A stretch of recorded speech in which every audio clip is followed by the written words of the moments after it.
When I tell you what happened that night, you won't believe it. Prince Harry wasn't even supposed to be on that jet. Not that night, not that week, not even that month. The man had no plans, none whatsoever, to return to the UK. But everything flipped upside down the moment a message reached Montecito. A whisper turned into chaos. The palace had quietly started the process of stripping the Duke and Duchess of Sussex of their royal titles.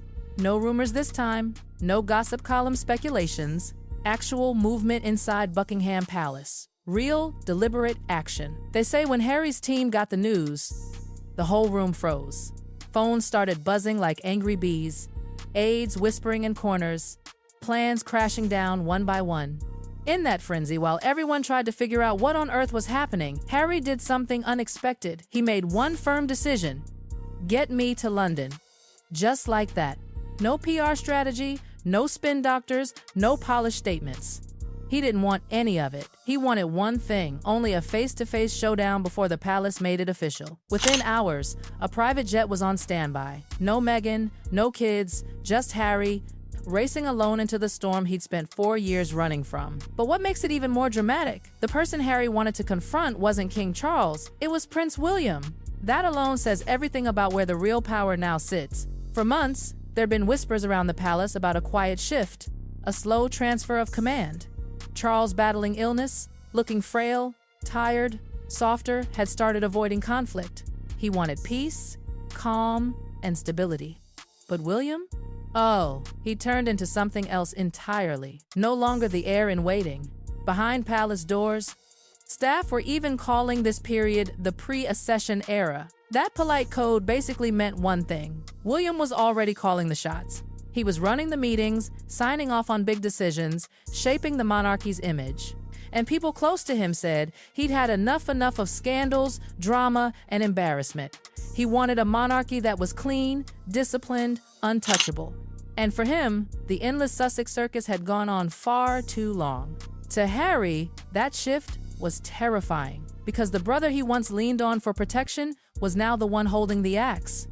While Harry soared through the night sky toward London, something colder was taking shape back home. Sources say William had quietly assembled a team not of PR experts, but of legal minds. Lawyers who specialized in royal law, constitutional precedents, and those ancient clauses buried deep in history, the kind that could remove royal titles. And this wasn't an emotional move. This was strategic, precise, planned. They say the operation had steps, calculated ones. Step 1. Use Prince Andrew as the legal test case, not to show mercy, but to establish a formal path for title removal in modern monarchy law. Parliament had always said only the monarch could strip titles, but William wanted to make sure the next monarch, him, could do it too. Step 2. Once Andrew's case paved the way, the same mechanism could be applied to Harry and Meghan, quietly and cleanly. No public vendetta, no messy confrontation, just a procedure. It was cold, corporate, and brilliant in a ruthless kind of way, turning the royal family into a boardroom, with William as CEO and the crown as the brand to protect. And Harry knew once that machine started rolling, there was no stopping it. That's why he was rushing home before the ink dried, before the process turned permanent. But the storm brewing in London wasn't just about him. Another scandal had reignited flames that had long gone cold. Sources claim the thing that finally snapped William's patience wasn't Harry at all, it was Prince Andrew and Sarah Ferguson. For weeks, the corridors of Buckingham had been buzzing again with the ghost of Epstein. Darker whispers, heavier implications. Some claimed new emails could emerge linking Andrew to Epstein not just socially, but financially. And even worse, some insiders murmured that Scotland Yard might have been influenced to discredit Virginia Roberts, one of the accusers. If even a fragment of that proved true, it could burn the monarchy to ashes. Then came Fergie. Reports suggested she might have accepted over £2 million from Epstein, possibly stretched over many years. Some even claimed he'd been quietly funding her lifestyle for more than a decade. To William, this wasn't just a scandal, it was rot.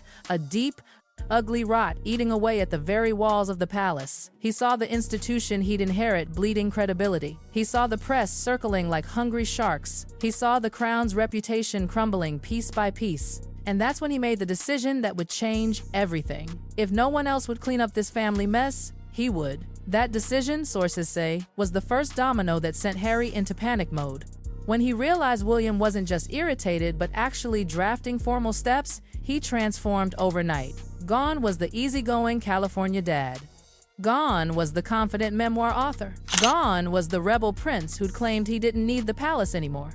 What was left was a man in crisis. He refused to communicate through staff, refused to let lawyers handle it. He wanted to speak directly to William face to face before the final blow. But William, insiders say, wasn't interested in emotions. He wanted results, not regrets. Proof, not promises. As one palace source allegedly put it, William doesn't want an explanation. He wants an example. And that line sent chills through Harry. What that meant was clear. If Harry wanted mercy, he had to undo the damage. Stop the digs, halt future memoir plans, separate from Meghan's commercial projects, and stop using the royal identity for brand deals or media ventures. He had to shrink back into silence. Go back to the dutiful, restrained man he used to be.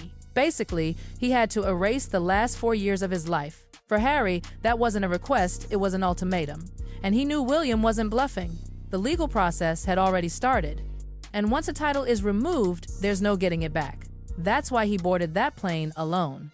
That's why every passing mile toward London felt like a countdown to the end of his royal identity. Meanwhile, in Buckingham Palace, King Charles sat in silence, facing a battle that tore him in two. To the world, he wore the crown. But privately, he carried another one made of family pain. Behind those gilded walls, Charles was struggling not just with his health, not just with stress, but with heartbreak. Two sons, once inseparable, now on opposite sides of a war for power and pride. On one side, the duty of the monarch. On the other, the ache of a father who still saw his younger boy as the lost child chasing his mother's memory.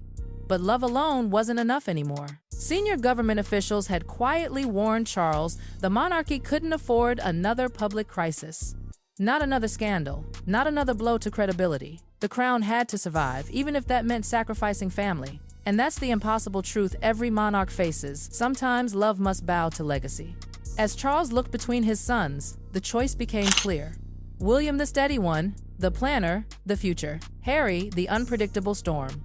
In that silent moment, the king understood. The crown survives only when the individual surrenders. So, while Harry's plane descended over gray London skies, he wasn't just flying into confrontation.